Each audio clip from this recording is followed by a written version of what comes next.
जय हिंद दोस्तों तमे घણા બધા એકેડમીના વિડીયો જોયા હશે। મારો પણ વિડીયો તમે જોઈ લીધો હશે।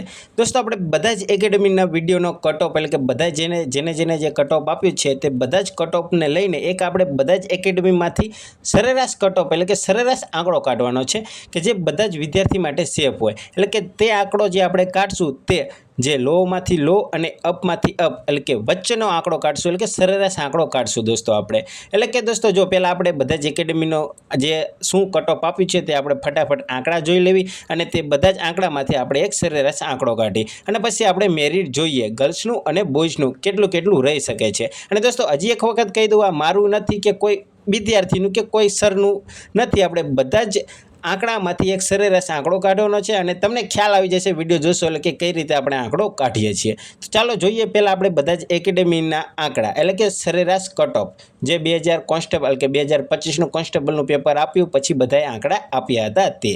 તો દોસ્તો પહેલો જ આંકડો છે બકુલ સરનો, જેમનું અંદાજિત મેરિટ છે 85 થી 88 વચ્ચે રહેશે તેમનું કહેવું છે। દોસ્તો આવી જ રીતે આપણે 10 થી 12 એકેડમીના આંકડા જોઈ લઈએ અને પછી બધા જ એકેડમીના આંકડામાંથી સરેરાશ આંકડો આપણે જોઈશું। અને દોસ્તો બીજો આંકડો છે એન્જલ એકેડમી વાળાનો, સામત ગઢવીનો, તમે જાણતા જ હશો, એમનો આંકડો છે 88 થી 100 ની વચ્ચે રહેશે। પછી છે વેબ સંકુલવાળા, વેબ સંકુલનો આંકડો છે અંદાજિત મેરિટ 107 થી 5 એટલે કે એમાં ±5 રહી શકે છે। દોસ્તો મારા ખ્યાલથી તમે બધા જ આંકડા જોઈ જ લીધા છે, છતાં એક વખત આપણે ફટાફટ નજર મારી લેવી। જ્ઞાન લાઈવનો વારાનો તો સૌથી વધારે જ છે, 118 120 કહે છે, એમાં 5 -5 પ્લસ કહે છે, તમને ખ્યાલ છે।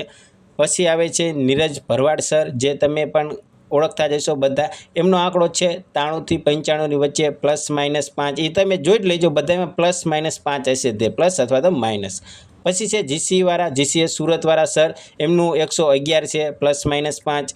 બધા જના આંકડા દોસ્તો થોડા નજીક છે, એક ભરવાડ સર અને એન્જલ એકેડમી એ વાળા સાવ નીચે છે એટલે કે બકુલ સર નીચે છે અને એક જ્ઞાન અને વેબ સંકુલવાળા થોડા ઉપર છે, એ રીતે છે। આપણે પહેલાં જોઈ લેવી ફટાફટ। પછી છે આ લક્ષ્યમ એકેડમીવાળા, એમનો 102 થી 105 ની વચ્ચે રહે છે એવું કહેવું છે। પછી છે પ્રાજેશવ સરવાળા અને એમનું અંદાજિત મેરિટ છે 102 ±5। પછી આવે છે લિબર્ટીવાળા, લિબર્ટીવાળાનો અંદાજિત કટ ઓફ છે 105 ±5। દોસ્તો મોસ્ટ ઓફમાં બધા ±5 એ રીતે બધા કહેતા જ હોય છે। પછી આંકડો આવે છે કૃણાલ સરનો, કૃણાલ સરનું કેવું છે 100 અંદાજિત રહી શકે છે ±5। પછી આવે છે યુવા ઉપનિષવાળા, યુવાવાળાનું કેવું છે કે 105 ±5 રહી શકે છે। તો દોસ્તો આપણે બધા જ એકેડમીનો એટલે કે 10 થી 11 એકેડમી છે, મારા ખ્યાલથી 11 એકેડમીનો આપણે સર્વે જોયો એટલે કે તેમનું કટ ઓફ જોયું। તો તમે જોઈ શકો છો, પહેલાં બકુલ સરનો 85 80 છે, એન્જલ એકેડમી 88 100 છે, વેબ સંકુલવાળા 107 છે, જ્ઞાન એકેડમીવાળા 118 120 છે, નીરજ ભરવાડ સર છે 93 95, જીસી વાળા 111। દોસ્તો બધા જ આંકડા તમને બતાતા છે, જોઈ લો। હવે દોસ્તો આપણે કરવાનું એવું છે કે બધા જ આંકડામાંથી આપણે એક સરેરાશ આંકડો કાઢવાનો છે। તો કેવી રીતે, તો તમને સમજાવું। જો બકુલ સરનું ઓછામાં ઓછું છે એટલે કે 85 88 છે, એમનું એવું કેવું છે કે 85 88 ની વચ્ચે રહેશે। દોસ્તો આ જનરલ આંકડા છે, પછી આપણે કેટેગરી વાઇઝ આપણે જોઈશું। બકુલ સરનું કેવું છે કે 85 88 વચ્ચે અને જ્ઞાન એકેડમીવાળા સૌથી ઉપર છે કે તેમનું હાઈએસ્ટ છે કે એમને એવું કેવું છે કે 118 થી 120 ની વચ્ચે રહે છે। તો દોસ્તો આપણે આ બે એક ઓછામાં ઓછું અને એક વધુ એમાંથી આપણે વચ્ચેનો આંકડો આપણે જોઈએ અને સેફ આંકડો જોઈએ તો કયો આવે છે તમને જણાવજો કઈ રીતે આપણે કરશું। તો દોસ્તો આપણે મારું જો આ રીતે આપણે કર્યું છે, 85માં આપણે +10 કરીએ તો 95 થાય છે અને 118માં -10 કરીએ તો 108 થાય। દોસ્તો આંકડો જનરલ વાળાનો આવે છે, આપણે આગળ આપણે અલગ જે કેટેગરી વાઇઝ જોઈએ છે એટલે કે દોસ્તો 95 થી 108 ની વચ્ચે જે છે તે સેફ છે એમ કહી શકાય। દોસ્તો આ નથી મારો આંકડો કે નથી કોઈ, આપણે તમારી સામે જોઈએ છીએ, આપણે એક આંકડો કાઢ્યો છે, બધા જ એકેડમીમાંથી અલગ સરેરાશ કાઢીને આપણે આંકડો કાઢ્યો છે। તો દોસ્તો જનરલનું 95 થી 108 ની વચ્ચે છે તે સેફ છે અને 108 ઉપર છે તે તો સેફ જ છે। તો હવે દોસ્તો આપણે કેટેગરી વાઇઝ જોઈએ કે કેટેગરીમાં કઈ રીતે રહી શકે છે। દોસ્તો આપણે જનરલનો આંકડો જોયો 95 થી 108 ની વચ્ચે, તો એવી જ રીતે આપણે હવે કેટેગરી વાઇઝ મેલ્સનું એટલે કે બોય એટલે કે છોકરાનું આપણે જોઈ લેવી। દોસ્તો આ મારું અંદાજ છે, મેં 3 માર્ક ઓછા કર્યા છે, આમાં 5 પણ વધુ પણ થાય, 5 માર્ક ઓછા પણ થાય। આપણે ખાલી તમારી સામે આંકડા બધા કાઢ્યા છે એટલે મને કંઈ કહેવાનું આવતું જ નથી તમારે। તમને જો આંકડો ગમે તો સારું, ના ગમે તો પણ સારું, માર્ક કાંઈ એ હવે એ બાબતે કંઈ વાત કરવી નથી. આપણે આ મેરિટ પ્રમાણે આ સહેલો વિડીયો છે. હવે કમેન્ટ પણ ના કરતા કે શું છે આ આંકડો ફિક્સ છે, આનાથી 5 માર્ક ઓછું પણ જાય, 5 માર્ક વધુ પણ જઈ શકે છે. એટલે તમે કેમ આવો છો? હવે જો તમારા માર્ક ઓછા થતા હોય તો મને કાંઈ કહેવાની જરૂર નથી. તમે મહેનત જેવી કરી છે એવા માર્ક આવ્યા છે. તો ચાલો દોસ્તો, આપણે જનરલનું તમને કહી દીધું 95 થી 108ની વચ્ચે. EWSનું આપણે 3 માર્ક ઓછા કર્યા છે. 92 થી 105ની વચ્ચે જે આંકડો છે 105 ઉપર છે તે તો સારા જ છે, પણ આની વચ્ચે જે આંકડા તમારી પાસે જો મેરિટ હોય એટલે કે તમારી એટલા માર્ક થતા હોય તો તમે અત્યારે સેફ છો. હવે હું નથી કહેતો કે તમારું નામ આવી જ જશે, પણ ખાલી આંકડો છે, તમે સેફ છો.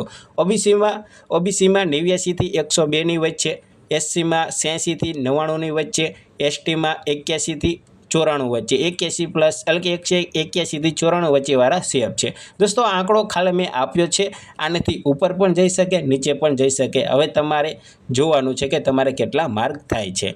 તો આવી જ રીતે આપણે છોકરીઓ એટલે કે ગર્લ્સનું પણ કાઢ્યું છે. ગર્લ્સનું જનરલનું મેરિટ અંદાજિત પ્રમાણે 90 થી 103ની વચ્ચે છે. 103 ઉપર છે તે તો સારો જ આંકડો છે, પણ 90 થી 103ની વચ્ચે છે તે સારો આંકડો છે. તેમનું મેરિટમાં નામ આવી શકે છે, એટલે કે તેમના ચાન્સ સારા છે. પછી છે EWSનું, એમાં પણ આપણે 3 માર્ક ઓછા કર્યા છે. અમુક દોસ્તો કે 3 માર્ક ઓછા નથી હોતા, મને ખ્યાલ છે દોસ્તો, પણ એટલે જ મેં તમને કીધું 2 થી 3 માર્ક ઓછા નીચે થઈ શકે છે. 87 થી 98 વચ્ચે જે EWSમાં આવતી હોય છોકરીઓ, તેમનો સારો આંકડો છે. તેમનો અંદાજ એટલે કે એમનો ચાન્સ છે ખરો એમ. ટૂંકમાં દોસ્તો મહિલાઓ માટે આંકડો આપણે આપ્યો છે. જનરલમાં 90, 103, 87, EWSમાં 87, 98, OBCમાં 84, 95, SCમાં 81, 92, STમાં 80+. દોસ્તો આની એટલે કે મહિલાઓમાં જો તમારે આટલો આંકડો હોય તો તમારે સારામાં સારા માર્ક છે તમે કહી શકો છો. અને દોસ્તો મેરિટ નીચું જવાનું કારણ મેં તમને એક બીજા વિડીયોમાં જણાવ્યું હતું કે કેવી રીતે નીચું જઈ શકે છે. અને દોસ્તો જો તમને આમાંથી જો તમારો આંકડો હોય, આનાથી પણ જો 2 માર્ક તમારા ઓછા થતા હોય તો નિરાશ થવાની જરૂર નથી, કેમ કે દોસ્તો તમારું નામ આવી શકે છે. એટલે કે તમારે કોઈ નિરાશ થવાની જરૂર નથી. અને દોસ્તો તમારે કેટલા માર્ક થાય છે તે કમેન્ટમાં જણાવો. બોય હોય કે ગર્લ્સ હોય, તમે કમેન્ટમાં માર્ક જણાવજો. તો દોસ્તો તમને આપણો આ મેરિટ કાઢવાની રીત કેવી લાગી, કે મેરિટનો આંકડો તમને કેવો લાગ્યો તે જરા કમેન્ટમાં જણાવજો, અને તમારા માર્ક પણ કમેન્ટમાં જણાવજો. વિડીયોને લાઇક કરી દેજો, શેર કરી દેજો અને સબસ્ક્રાઈબ પણ કરી દેજો. અને દોસ્તો શેર જરૂર કરજો દોસ્તો, થોડો સપોર્ટ પણ જરૂર છે એટલા માટે. એટલે ચાલો દોસ્તો મળીએ બીજા વિડીયોમાં. જય હિન્દ, જય ભારત.